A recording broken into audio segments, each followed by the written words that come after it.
All right. Hello, everybody, and welcome back to another episode of the 306 Fantasy Football Podcast. We are through week number 2. Once again, a few hiccups. We're recording here on the Wednesday instead of the Tuesday, but we're making things work. We're here at Wednesday, September 20th, episode number 96. We're going to do a little bit of recap of week 2. Lots and lots of injuries to talk about, it seems like. And then we're going to dive into our week 3. But this week it's just myself and Zach here. We're going to be holding down the fort. So Zach, football season's full swing, fantasy football's full swing, school's full swing. Life seems probably busy right now, but what's been keeping you busy outside of the normal? Yeah, you nailed it.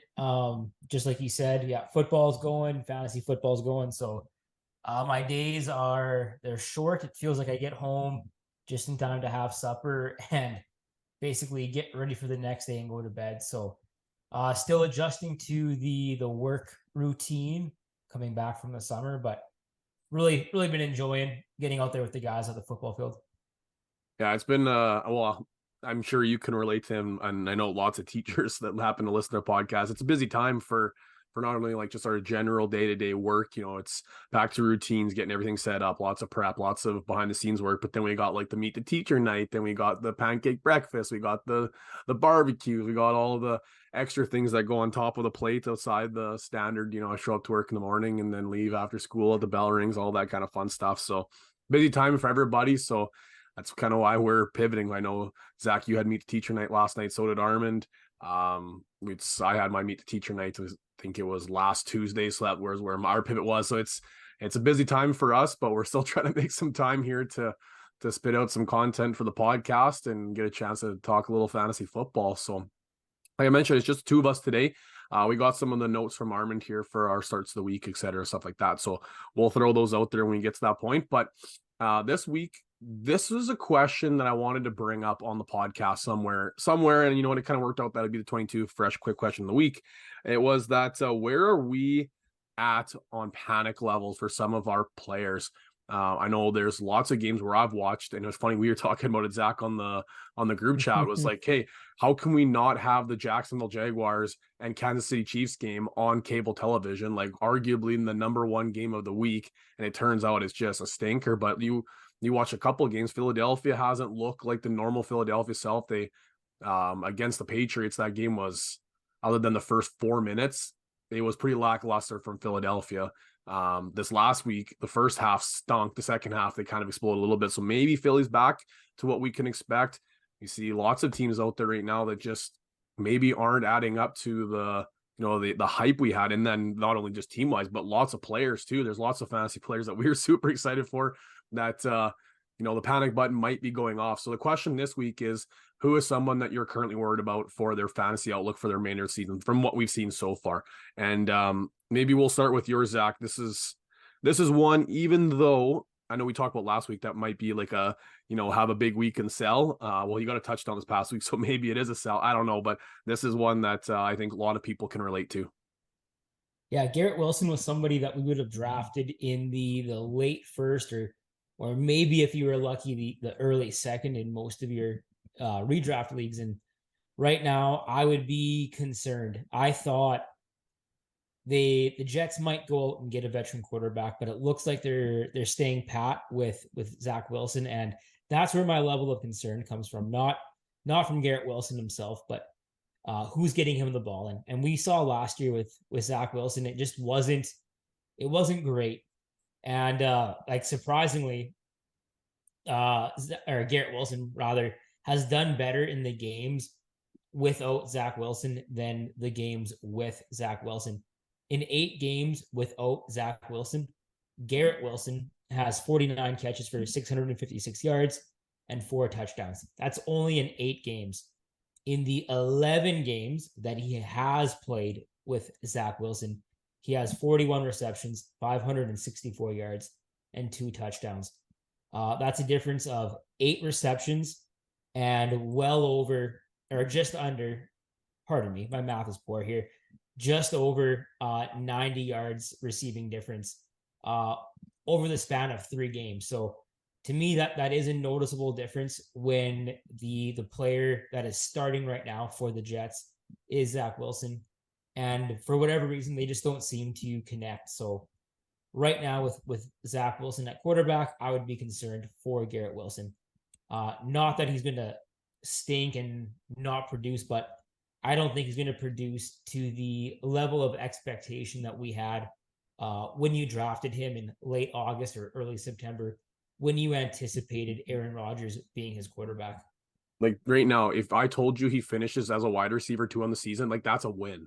Like that's a win, really, with all Mm-hmm. things considered. Like you drafted him mid second round, probably in most drafts, and your upside was looking at like possibly the wide receiver 1 on the season, if not like a locked and loaded wide receiver 1, someone that could really like solidify your team.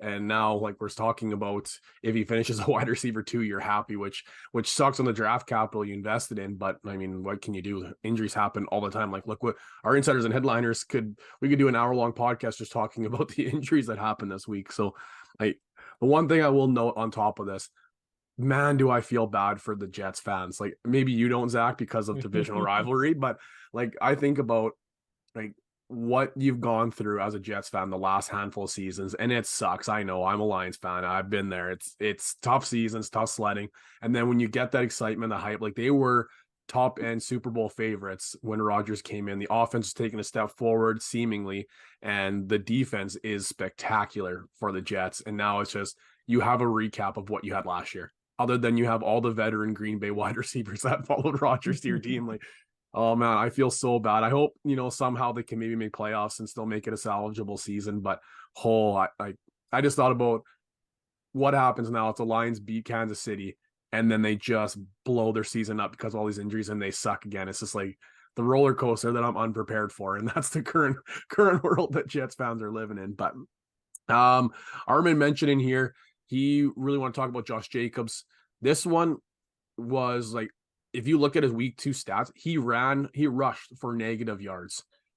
He was the rushing leader last season, and he now has, obviously he didn't have any preseason because of the holdout, whatever, but he rushed for negative yards last week, which is obviously very concerning. I would buy low. Like, I don't know if you agree with me on this one, Zach. This is a buy low candidate because I feel like better days are ahead for Jacobs, sorry, but I don't know. Do you agree with me on that one? I think in in Dynasty, I would certainly agree, but in redraft, I don't know what you'd be paying for quote unquote buy low. Um, like he was a first round pick. I would imagine maybe a second or third, considering that holdout. But like I don't know, what are you realistically trading for him right now that the other manager is going to budge on? Yeah, I think you might maybe need a couple more weeks of it being bad before you get a bit of a discount, maybe. Worth kicking tires on for sure, though, because Mm-hmm. you never know. Like, we even go find the Jamar Chase. We'll talk about him in a little bit. Jamar Chase manager, because panic buttons might be going off 2 real stinkers in a row. But which leads me perfectly into where mine is. I put down Trevor Lawrence and the Chiefs. Just I already highlighted that game was not fun to watch at all. Like I had the zone on and it was kind of going back and forth between some of the games. I had one game on the TV and flip flop on the laptop. That game was just not entertaining. I previewed it. I thought Zay Jones was a smash play, real sneaky play. That's wide receiver 2 on the offense. It's gonna be an explosive week. Oh boy, like that was a misfire, and that whole game was a misfire. So those in the Chiefs offense, other than Patrick Mahomes, and even then, like he's put up decent numbers, but that offense, there is no good part to have. You don't know who's gonna fire that week. Kelsey will come back. Kelsey will do great things, but really, there's no wide receiver I necessarily want. Sky Moore had 0 points week 1, and then he got a touchdown this past week. Like, so it's a total rock throw. Like this, Justin Watson might hit more often. The running backs, there's a circulation between the 3, so you don't necessarily want anyone else. Anyways, I'm kind of going on a tangent on who I'm not actually talking about, but I'd be concerned about some of those pieces of these offenses that you've drafted quite high. But the one I do want to talk about the most, and we'll talk a little bit more about it, insiders and headliners, is Joe Burrow. After week 1, I was like, okay, he didn't play in the entire preseason. He had the calf strain. Now, there was going to be some hiccups. They always play bad against the Browns. So be it. Better days we had for Joe Burrow. Then this past week, they just did not look good. They looked like, honestly, they looked really bad. against a Baltimore team that they should have been very competitive against. And he didn't throw a touchdown, I think, until late third quarter. If not, it might have been early fourth quarter. So we almost went 2 full games of Joe Burrow not throwing a touchdown. He salvaged his week by getting 15 points off those 2 touchdowns of T. Higgins. But on 41 attempts, he had 27 completions for 222 yards and 2 touchdowns, 1 interception. But the thing that really is concerning is he restrained his calf towards the end of that game. Now they play the Monday nighter in week 3, and he is already marked questionable, and who knows if he's going to play in that game. So that's incredibly concerning, especially as the Monday nighter. And you put pretty decent draft capital into Joe Burrow. But this panic button goes more than just Joe Burrow. This goes like as a residual to all those offensive pieces. Like we could be looking at like a week or 2 without Joe Burrow because of the strain, which means Jamar Chase, T. Higgins, Joe Mixon, all these high draft capital players are all going to be taking a notch down. It's a similar conversation that we talked about with Garrett Wilson. Garrett Wilson, highly drafted, high draft capital with a backup quarterback. We're living the same possible nightmare with these Bengal offensive pieces. And now you might be seeing Joe Burrow a similar sense what we saw Justin Herbert last year. Remember when Justin Herbert was rushing week 1, and I think it was week 2, maybe it was week 3, he got hurt. And then we saw 0 rushing for Herbert the rest of the season. He was just a clear pocket passer. When Burrow comes back from this re-injured calf strain, that's what we're going to see. We're not going to see 20, 30 rushing yards on top for the extra 3-4 points that are fun to add for fantasy. We're going to see a clear pocket passer who's been struggling to start the year, which is concerning in fantasy football when we know rushing quarterbacks are king, and you're going to be having a high draft capital pocket passer that's struggling. That's concerning for me. So a guy that maybe maybe you could trade like just based off name value. Like Zach, right now, it's just spitballing out loud. Would you trade Joe Burrow for Tua Tagovailoa straight up right now in redraft? Ooh, that's a fun one. I have Tua in redraft, and I was looking this morning, and I think he's top 6, and he got shut down a little bit on this week on Sunday night against the Pats, and he's still the number 6 QB on the season. I'd say probably not, honestly. The Miami weapons and the Cincy weapons, in my eyes, that's a push. I think they're as good as one another, so probably not. I'd probably just ride it out with Tua if I had Tua. Yeah, so that's the conversation where like Tua was drafted maybe the 11th, 12th. That might be a little low, but in redraft, like really, he was outside the top 8. We talk about the top 8 all the time. He wasn't in that top 8. So maybe somewhere between that 9 to 12 range was where Tua's drafted. Some leagues, Tua might not have even been drafted. Some people might have liked Goff more, or might have liked names escape me from Seattle. Will or Smith, Geno. Yeah, like Geno Smith more. There's names like that, or Anthony Richardson with the rushing upside. Now we're talking about Tua, a possible top 5 quarterback in a single Q league the rest of the season. So it's an interesting so far. Trevor Lawrence, we talked about top 8. Joe Burrow, we talked about top 8. Even Lamar Jackson, we talked about top 8. All guys that come out struggling. Hurts, other than a couple rushing touchdowns, hasn't looked spectacular. Trying to think who else in that, like Mahomes, obviously without any weapons, has been piecing it together, but it's been a weird start to the fantasy season, that's for sure. Okay, insiders and headliners. This one, we're gonna do this a little bit different because we have so much to talk about. Like I said, we could do a whole episode on this. What I'm gonna do is I'm gonna go through the injury, and Zach is gonna give me, a level 1, level 2, level 3 panic. Level 1 is like, hey, you might miss a week, maybe a couple weeks, but should be fine.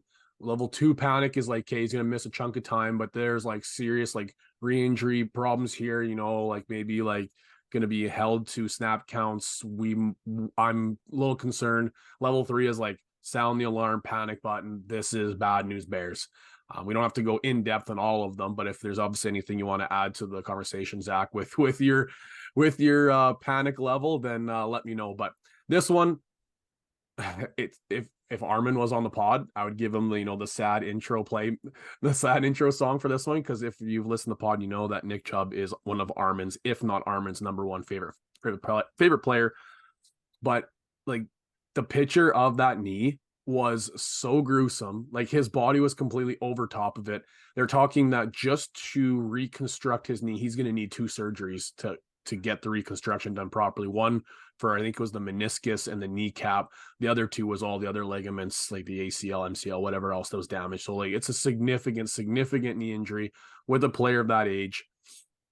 This is obviously a level 3 panic button, but the real question is, do you think this is a career ender for Nick Chubb? Yeah, before you said it was a level 3, I was going to ask, like, we're only doing or up to level 3, but I was going to give it a level 4 because, yeah, like you said, this has to be in consideration as a career ender. If not, if he comes back in like probably a year and a half, 2 years, maybe he'll play a little bit, but I can't imagine that he's going to come back and be the Nick Chubb that we know in a few years, right? He's 27 it's years old right now. Like, it's unrealistic to expect that. So, um, career ender in the sense that his production will likely never be replicated from him. well, yeah, like he's on a massive contract, like massive. We probably don't see him back until at least 29 years old. And then it's gonna be like, look what we saw with J.K. Dobbins. And there's no way, like this knee injury is substantially worse than J.K. Dobbins. And he was what, 22, 21 when he hurt his knee? Like this is scary stuff.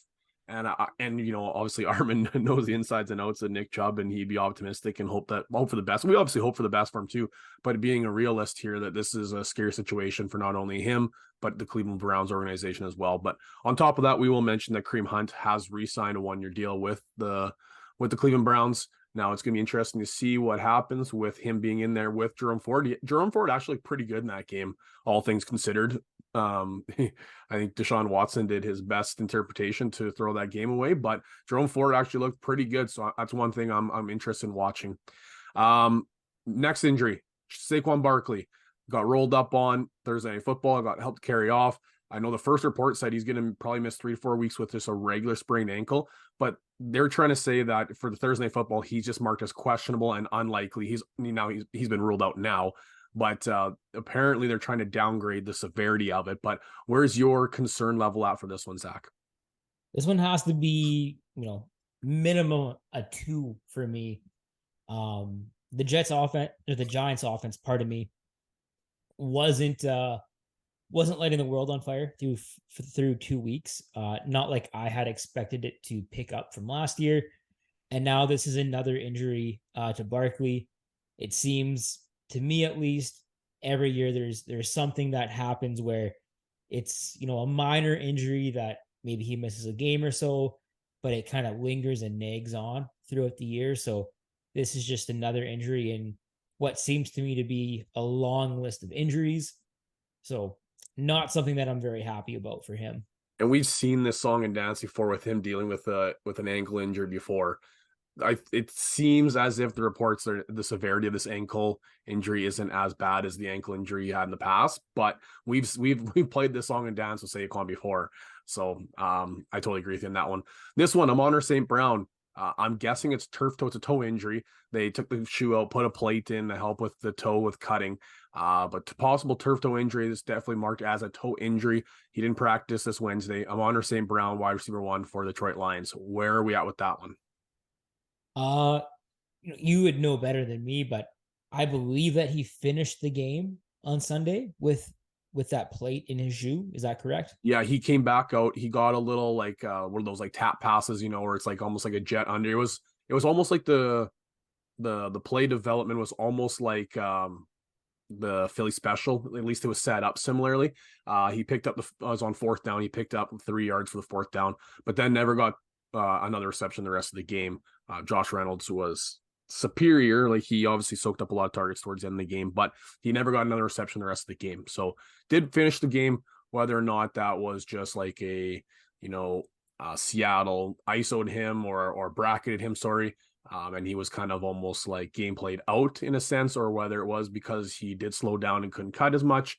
That's not what I saw, but practice reports will tell us more. But I just know turf toe it sounds ridiculous. Like turf toe doesn't sound like the most ridiculous, like, or no, like the most difficult injury to come back from. But if you've had turf toe, it sucks. It's not fun to deal with, especially in a skill position like a receiver. But to me, this is a level 1.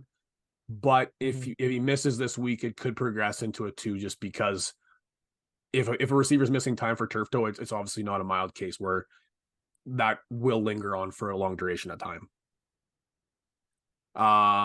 Jamal Williams, undisclosed timeline, I guess is how the reports are saying. Running back from Orleans Saints will miss time. He's going to miss some time. It said he's going to need some time to heal up with a hamstring injury. So I'm guessing 2 to 3 weeks. But where are you at with that one, Zach? This has to be a 1, I think. I have Williams in a few leagues, and I drafted him not to be somebody that I'm going to count on for the full season. I drafted him full well knowing that after the first few weeks, Miller, I believe, is the rookie running back there in New Orleans, is going to come back healthy, and then not to mention Kamara coming back. So this kind of shortens that window of time that I thought I had with Williams, but it doesn't make a huge difference to me.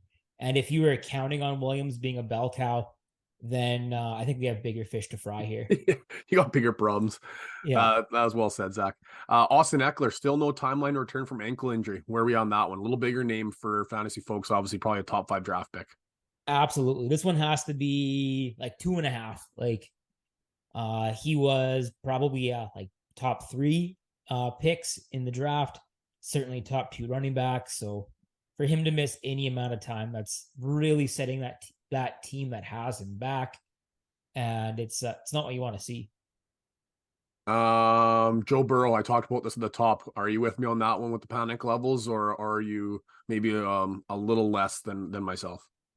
No, it's a re-aggravation, so it's got to be of some concern. David Montgomery, this one he's been the lead back. He's looked incredibly good with that Detroit Lions offense.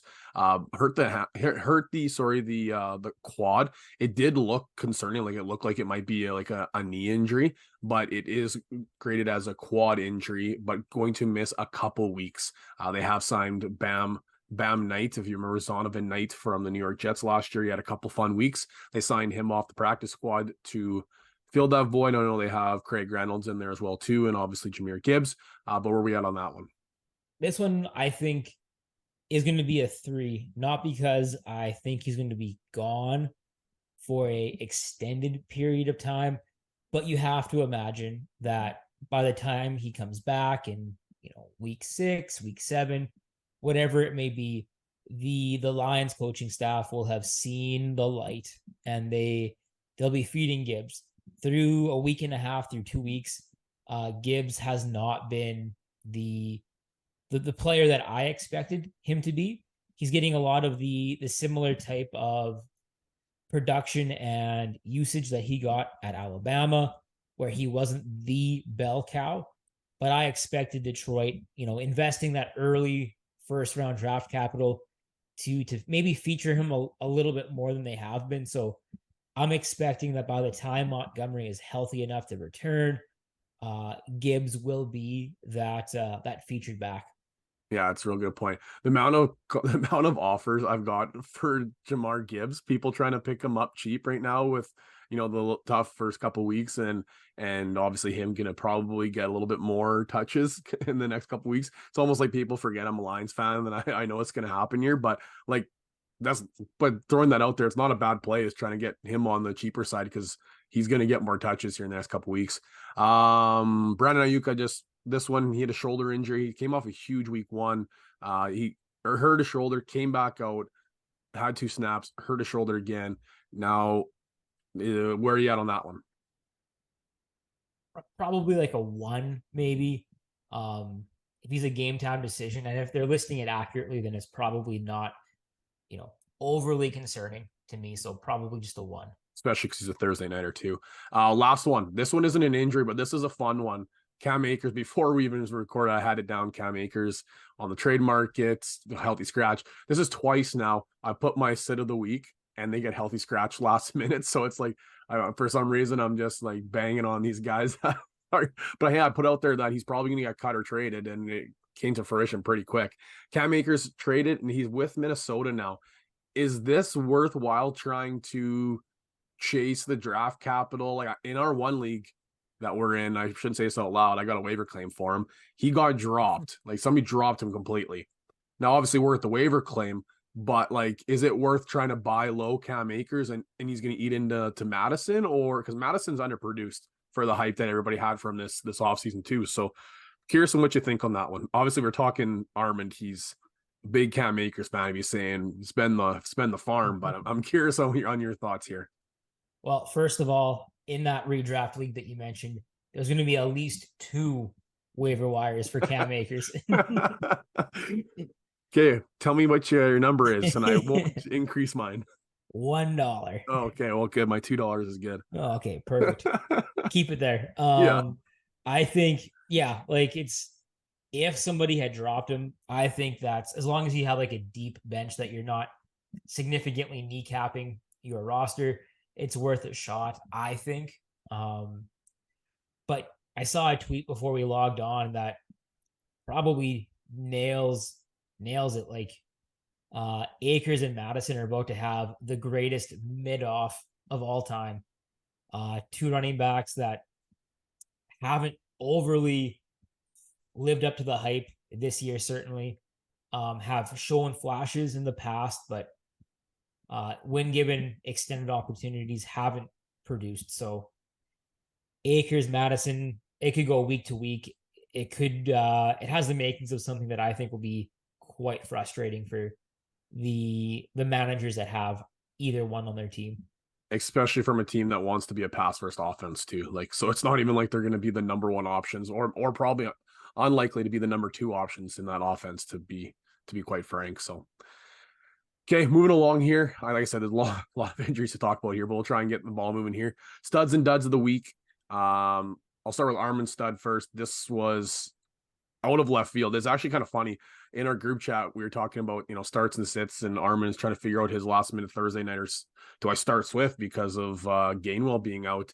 And he decided, yeah, I'm going to do it. And man, was he bang on that one. He started DeAndre Swift, and Swift goes 28 carries for 176 yards and a score. He also had another 3 receptions for 6 yards. So just another couple PPR points on top of there. Finished with 26.6 points. For a lot of people, that seemed to be a wasted pick, was that DeAndre Swift. There was so much uncertainty in that backfield. Gainwell came out being the lead back in week 1, and Swift was left on the outside looking in. If it wasn't for injuries, I don't think this was going to happen. But man, did he pan out for Philadelphia in a big way on that Thursday nighter. So that's Armin's stud of the week. Zach, you want to share yours? This one must have really burnt with you putting this one in here. Yeah, I went with Raheem Mostert, running back for the Dolphins. 25.2 half point PPR points. And this one was, you know what? I'm happy that Mostert had this type of game. First off the bat, Mostert is a great story. If you don't know his story of his career, look it up. It's really neat. And being a Pats fan, I would much rather lose to Mostert on the ground than have Tua just drop bombs to Hill on us. So I was quite happy that it was Mostert that did the damage and not Tyreek. So I'm okay with it. Yeah, it still sucks because he looked. It's funny in the group chat we are talking about, like, they just, somebody tell the Pats that he's just running the ball and he's running it really good. Like somebody tell them. But mine is a fun one, and this is one that I put in a couple leagues. Like I think I have in 3 leagues, and it was just like a last late round, 7th, 8th, 9th round pick, hope and a prayer that he's finished as a 1,000-yard plus receiver his entire career. Maybe it happens again. Maybe, a new QB in town that's going to air the ball out. It's going to be good for him. And man, has it ever, because Mike Evans currently right now is the number 10 fantasy player on the season. 1, 2, 3, 4, 5, 6, 7, 8. Sorry, number 8 in half point scoring. He scored 42 fantasy points so far this season. And he looked really, really good this past week. He had a really long touchdown, or I don't even know if he even got the touch. I think he got tackled on like the 3, if I remember correctly, but a really long reception. 8 targets, 6 receptions, 171 yards, and 1 score. 26.1 fantasy points. The week before that is 15.6. He's having a really good start to the season. It's going to be a test, this one, against Philadelphia this upcoming week, but then he's got New Orleans in a bye. And he's got Detroit, Atlanta, Buffalo, Houston, Tennessee, San Francisco, Indy. He's got a nice little finish to the season too. Green Bay, Jacksonville, New Orleans come fantasy playoffs. So it's looking like the the Mike Evans of old. Emphasis on the old. He's up there in age, but he is looking very much the Mike Evans that we've known and loved come fantasy season. So he is my stud of the week. Armin's dud of the week. Same game, Thursday nighter. This is one of those ones where it's like it kind of seems like it's one or the other, these two wide receivers. And Devonta Smith had a huge game, which means obviously if Devonta Smith has a huge game, pretty unlikely that AJ Brown does. He had 6 targets, 4 receptions for 29 yards. This is one of those ones where maybe AJ Brown's a buy low candidate because this is back-to-back not great weeks for AJ Brown. Better days are ahead. I think for, like I talked about, that Philadelphia offense, I think it took him a little bit to get the ball moving with the new OC. Things looked really better, or like quite a bit better, sorry, in the second half of that second game, as considered before the first game against the Pats. But I've been even putting some feelers out there, trying to get your hands on AJ Brown, because there'll be some managers that are less than pleased with his performance so far this season. Zach, this one, throw this one out there, and if Armin's listening, he's going to be choked. Yeah, this one might be a little bit shady towards Armin, but I said, and rightfully so, I think that Calvin Ridley had a dud of a week. 4.2 half-point PPR points, and he was 2 for 8 when targeted by Trevor Lawrence. I didn't watch the game. Like we mentioned, it wasn't on cable, at least not on my package. So wasn't able to watch the game on Sunday morning. But 2 for 8, for me, that's really disappointing because, sometimes you can extrapolate, well, he wasn't targeted, so he wasn't able to produce. He had, 3 targets and he caught 3 balls, but he only had, X amount of yards. Not his fault, but to be targeted 8 times and come down with 2, that's really frustrating because there was the potential for a lot of production. And then on top of that, you look at Christian Kirk's stats, the wide receiver 2A or 2B on that team week to week. Christian Kirk had 11 receptions, 110 yards. So, that's what could have potentially been Calvin Ridley. So really frustrating for a lot of people that I think likely started him off a pretty hot week in week 1. And I'm going to piggyback Zay Jones on that sentiment about the Christian Kirk stat, because that's what I thought Zay Jones was going to do. And it turned out it was a Christian Kirk week. And oh man, he put 0 points. He had a red zone catch, but he stepped out of bounds on, I think it was 3rd and long. And yeah, it's tough sledding if you started either one of those guys. I already mentioned this guy already, my dud. I piggybacked a little bit off my Joe Burrow take, but my dud of the week is Jamar Chase. This one sucks because he was likely somewhere between the 1 to 3rd wide receiver taken. Obviously, with probably Justin Jefferson number 1. Then after that, it was okay, who went? Maybe Jamar Chase was probably number 2. I had 0 shares of Jamar Chase last year, and I got my very first share of Jamar Chase this season. I took him in our one league that Zach and I are in, and I got him late first. And I thought, you know what, let's do it. This will be fun. And so far, I am not enjoying the ride right now. He is currently wide receiver number 63 on the season, and he is currently fantasy asset number 189 overall. This past week, he had 8 targets for 5 receptions, 31 yards. The week before that, he had 9 targets, 5 receptions, 39 yards. So far this season, he has put up a whopping 12.2 fantasy points over 2 weeks. This is not the Jamar Chase ride I wanted. This is not the Jamar Chase ride a lot of people wanted. And right now, you could probably buy him kind of cheap if people are concerned about not only his production, but also the Joe Burrow injury. So a guy that's been very frustrating so far at the start of the season. Okay, so we'll continue on into our week 3 now, I guess, after hopefully not as injury crazy week 2 here as we go into week 3. But before we move on here, just going to give a quick shout out 22 Fresh here. First of all, we always talk about promo code 306 FFB15. The fall collection's unbelievable. I've already got some stuff in my cart, getting ready to order a bunch. But we got our huge shipment in of our stuff, and that's going to be going out for all of our charity events and whatnot. I was going through some of it, and my goodness, like, so the one hoodie is the one that Armin got last year, and like I love it. It looks unreal. It's so comfy. It's like this nice like dark brown. Anyways, it's hard to describe because we're on a podcast. I can't just show you.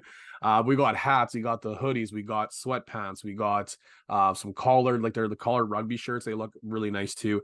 Unreal product. So 22 Fresh, not only is this the second year they've jumped on board as our major sponsor, but always helping us out with the podcast and helping us out with the charity of the year as well too.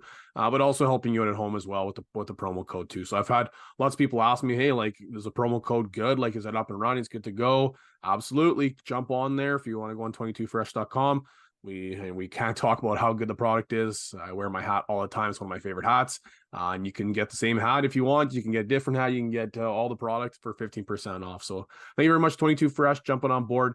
And you at home, when you are on checkout, don't forget to use that promo code 306 FFB15. So we talked about hopefully a bounce back week 2 starts of the week. And for the most part, I think we did good. Armin smashed Nico Collins. That was one of those ones where I was like, okay, this could go either way. And man, did he have a great week. My Zay Jones take was awful, but apparently my Cam Akers one was brilliant because he didn't play once again. Zay Flowers had, a decent week there, Zach. We were expecting a little bit more, but they didn't really have to do much against Baltimore or against Cincinnati. They kind of just had to hang around. That's another way it was. But this week 3, I'm thinking this is going to be a pretty good week for us. I was looking at some of the names here. I think we're going to do just fine here this upcoming week. There's lots of juicy matchups that's even like the betting odds where they're like a coin flip, which makes for really good for fantasy because close games, everybody's into it. There's lots of fantasy points available. So why don't you start this one off, Zach, with your start of the week? My start of the week for week 3 is going to be George Pickens. George Pickens is somebody that I have really enjoyed watching in his young career. This guy blocks violently, very aggressive, very athletic, and very exciting with the ball in his hands. But the reason I'm saying he's a starter this week is, I guess, less to do with him and more so to do with the offense around him. We are watching Najee Harris, disintegrate, dissolve in front of our eyes. Najee Harris I'm surprised that he was a first round pick 2 years ago. He does not look like a first round pick right now. And right now, Deontay Johnson is injured. I believe Allen Robinson also might be dealing with a few injuries of his own. So really, we're left with George Pickens as the only real playmaker in that offense. So taking that into consideration, along with his athletic profile, George Pickens for me is a must start this week against the Vegas defense that isn't going to be very stout against the pass. Yeah, they've been disappointing. That whole team, they can get Jimmy Garoppolo, they're going to be taking a step forward. It's been, not the easiest transition for the Raiders so far. Armin starting Javonte Williams against Miami. This one is an interesting one because Denver's going to have to keep up with the Miami offense. Javonte Williams coming back off the injuries, now 2 weeks removed, hopefully taking another step forward against Miami. If you're looking at our docket like Zach and I currently have, I have 3 names in there because I couldn't decide who I wanted to talk about because I had Jahmyr Gibbs, which I think is like a no-brainer. Obviously, if you have him, you're starting him now at the situation. I had Michael Thomas in here versus Green Bay, which I think is a bit of a sneaky one because he's been getting a ton of targets. And if he's had 1 touchdown either of the last 2 weeks, we'd be talking about Michael Thomas being a really good fantasy start right now. last week early on. I think he had 6 receptions early in that Monday nighter. So that's a bit of a sneaky one. But my start of the week is going to be Josh Reynolds versus Atlanta. And this one could go deeper than it actually is, because I'm super excited if well, actually, I should say regardless, I'd be happy to start Reynolds, because Amon St. Brown right now, like we talked about, is nicked up with a turf toe. And when he did get quote unquote injured, he did return, but Josh Reynolds stepped up in a big way. He had an early touchdown and he soaked up the yardages in week 2. Now, go back and look at the stats of what Atlanta gave up to Jordan Love and the receiving options. Like the rookie Reed, Musgraves, and I'm trying to think who the other receiver was for Green Bay, which the list is not the most impressive names I could rattle off on this podcast at any moment, was against that Atlanta defense. Now, Jared Goff threw his first interception, I think was in, I can't remember what the number quarters was, but it was the third longest streak in NFL history without throwing an interception. So disappointing loss against Seattle. I expect Detroit once again at home to come up swinging against Atlanta. Now, whether Amon is in or not, I think Josh Reynolds is going to have a big week against a not so great secondary. I think was it Bates that was on Cincinnati is the one bolstering the back end for that Atlanta defense. And after that, the list is pretty scarce. So I think Josh Reynolds, especially in a pinch, you probably picked him up off the waiver wire. I know he's available in one of my dynasty leagues off the waiver wire. So in a pinch, I think he's an excellent start this upcoming week. Armin has Miles Sanders versus Seattle, a sit, but this one's a tough one because Carolina's offense hasn't been great. But watch what Montgomery did against Seattle's defense. I thought Montgomery looked pretty good before he went down. So this is a tough one, but this might be more of a knock on the Carolina offense than it is the Seattle defense. And then Zach, your sit of the week. This is a homer pick or what's this one? Yeah, you're not wrong. Yeah, I'm sitting. You know the Garrett Belichick way. Wilson. You know what that Belichick defense does. Yeah, I'm sitting Garrett Wilson for that exact reason, along with the reason I mentioned earlier. Zach Wilson is not Garrett Wilson's best friend on the football field. Going from Rodgers to Zach Wilson, it's a huge drop down for Garrett Wilson and his potential. So that alone would lead me to sit him. But the fact that he's going against the New England Patriots and Christian Gonzalez, who is a absolute stud in that secondary, rookie cornerback that they took in the first round, who I think is one of, if not PFF's number 1 or number top 10. I think he's the number 1 rated rookie cornerback currently, and I think he's in the top 10 overall in cornerbacks on the year. So this young guy is a stud. He shut down Tyreek Hill, and with Zach Wilson throwing the ball, I'm sure he'll be doing okay against Garrett Wilson. So I would look to find a alternate player to start in lieu of Garrett Wilson. He was so good in Oregon. I thought that was who the Lions were going to target, was Gonzalez, but Lions pivoted, went a different direction and say Levy. But yeah, he is an incredible talent, and for that reason, well, not just him alone, but for the reasons you proposed here, is why I will be 100% using New England's defense in my DFS lineup. There's no way they're the most expensive defense, and I couldn't believe how cheap the Dallas defense was last week against the Jets. And maybe DFS doesn't make the same mistake, but I will be using the New England defense in DFS. My sit of the week, this one sucks because I like this player, and he actually just had a good week with Dobbs at the helm of their quarterback, and that's Marquez Hollywood Brown, coming off I think he got like 7 or 8 points in week 1, which was not great, but then he had a decent week in week 2.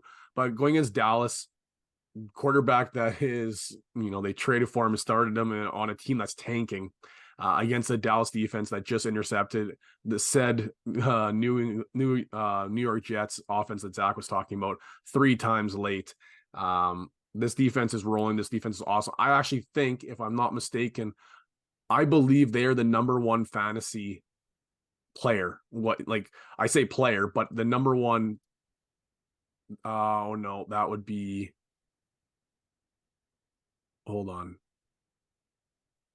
Yeah, it is. Dallas Cowboys 56 points, Tyreek Hill 52 points. We're currently the Dallas Cowboys are the number one fantasy option. So that considered against a team that's tanking, I can't imagine Hollywood Brown gets the ball a ton. This one is almost a no-brainer that Dallas is going to smoke Arizona. So I'd be pivoting away.